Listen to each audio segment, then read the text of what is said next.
কেমন আছেন সবাই? আশা করি আপনারা সকলেই ভালো আছেন। সলভ লাইফস্টাইল ব্লগে সবাইকে স্বাগত জানাই। আর সোমবার, আজ যাচ্ছি একটু বন্ধুর বাড়ি। কালী পুজোর নেমন্তন্ন আছে, তাই সিঞ্চন আর আমি দুজনে বেরিয়ে পড়েছি। চলুন যাই। বাসে করে যাচ্ছি দাসনগর। দাসনগর থেকে ট্রেন ধরব। ঘোড়াঘাটা আমরা যাব একটি বন্ধুর বাড়ি। এটি দাসনগর স্টেশন, এখনও দাঁড়িয়ে রয়েছি, ট্রেন আসেনি। 2:45-এ ট্রেন পেয়েছি। চলুন যাই। বাকনানের পরের স্টপেজ হচ্ছে ঘোড়াঘাটা। একই কোনো দিন যাইনি, মধ্যে খুবই ভিড় রয়েছে। চলুন গিয়ে দেখা হবে। নেমে পড়েছি আমরা ঘোড়াঘাটা স্টেশনে। হাঁটতে হাঁটতে চলে এসেছি বন্ধুর বাড়িতে। এই দেখুন, যার বাড়ি এসেছি সে হচ্ছে দেবাশিস দা। দেবাশিস দা সিঞ্চনের বাবার বন্ধু। তারই বাড়িতে আজ কালী পুজো।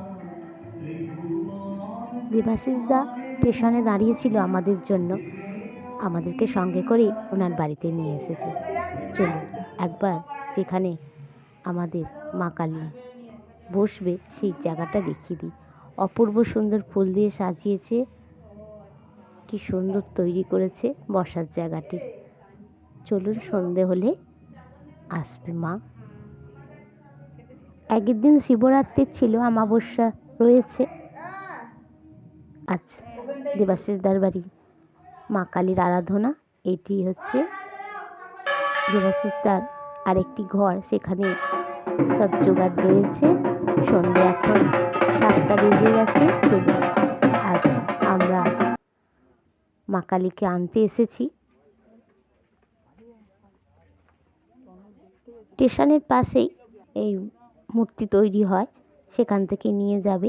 আজ সাথে আমরাও এসেছি, সিঞ্চন রয়েছে, আমি রয়েছি, আর বাড়ির আত্মীয় স্বজন যারা এসেছে আজ কালী পুজোতে, অতিথিরা সবাই আজ মাকে নিয়ে যাচ্ছে দেবাশিসদার ঘরে। চলুন একসাথে যাই। এই যে কি সুন্দর বসার আসনটা করেছে, চলে এসেছে। এইবার সবাই মিলে ধরে নিয়ে আসছে ঠাকুর বসানোর জন্য। মা কালী তো এসে গেছে। আমি আর সন্ধে পরেছি একটি শাড়ি। দুপুরে যখন এসেছিলাম তখন আমি একটি চুড়িদার পরেছিলাম।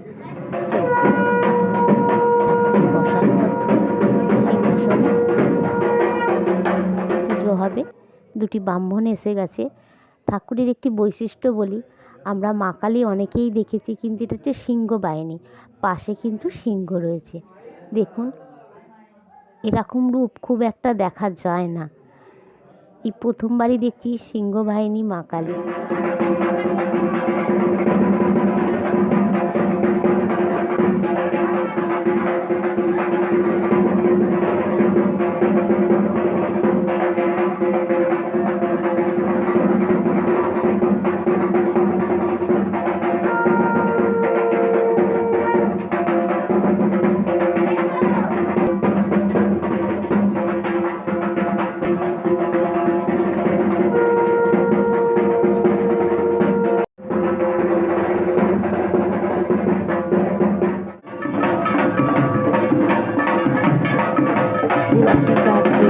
বাজাচ্ছে, সাথে আছে ঢাকের শব্দ।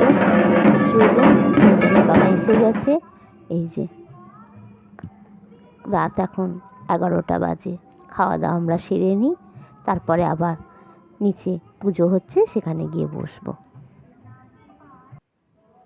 চলে এসেছি আবার খাওয়া দাওয়া সেরে। এদিকে পুজো হচ্ছে, সারা রাতই আজ পুজো হবে।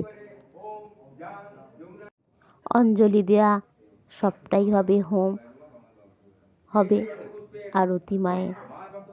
চলুন এক এক করে হতে থাক সব কিছু।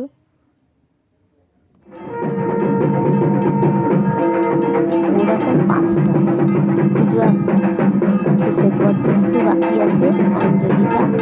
অঞ্জলি হলেই পুজো সম্পূর্ণ হবে।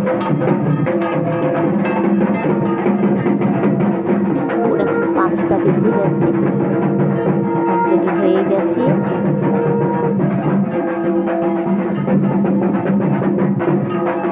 হোমও হয়ে গেছে, হোমের করে নিয়েছি আমরা। একটু পরেই হবে বরণ, বরণ হয়ে তারপরে আজকে ঠাকুর বিসর্জন হবে। সারা রাত ধরে আজ পুজো হয়েছে। চলুন বরণটা করা হোক। আর সকলে মিলে বরণ করছে। একটু পরে মায়ের বিসর্জন।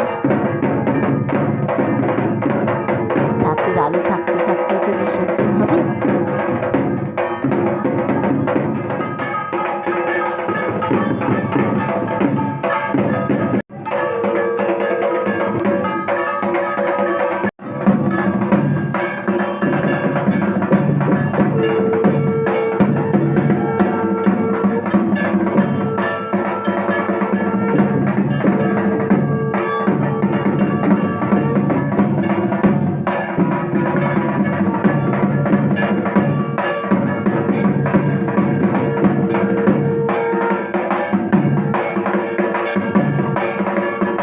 বরণ হয়ে গেছে, সকলে মিলে নিয়ে যাচ্ছি মাকে।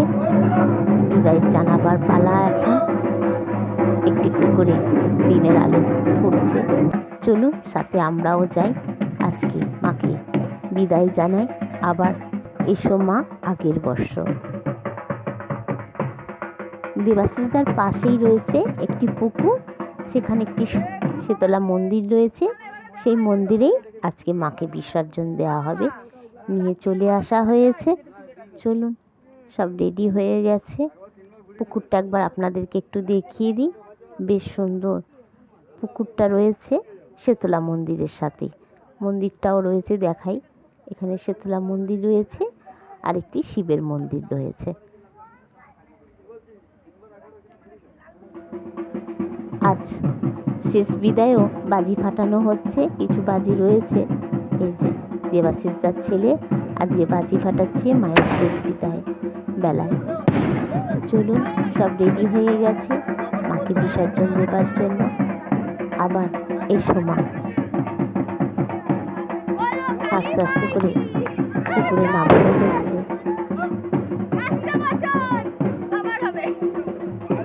ঠাকুর বিসর্জন করে চলে এসেছি। এখন 6টা বেজে গেছে। এবার আমরা বাড়ি ফিরব। একটু সিঁদুর খেলা হয়েছিল, তাই গালে একটু সিঁদুর লেগে আছে।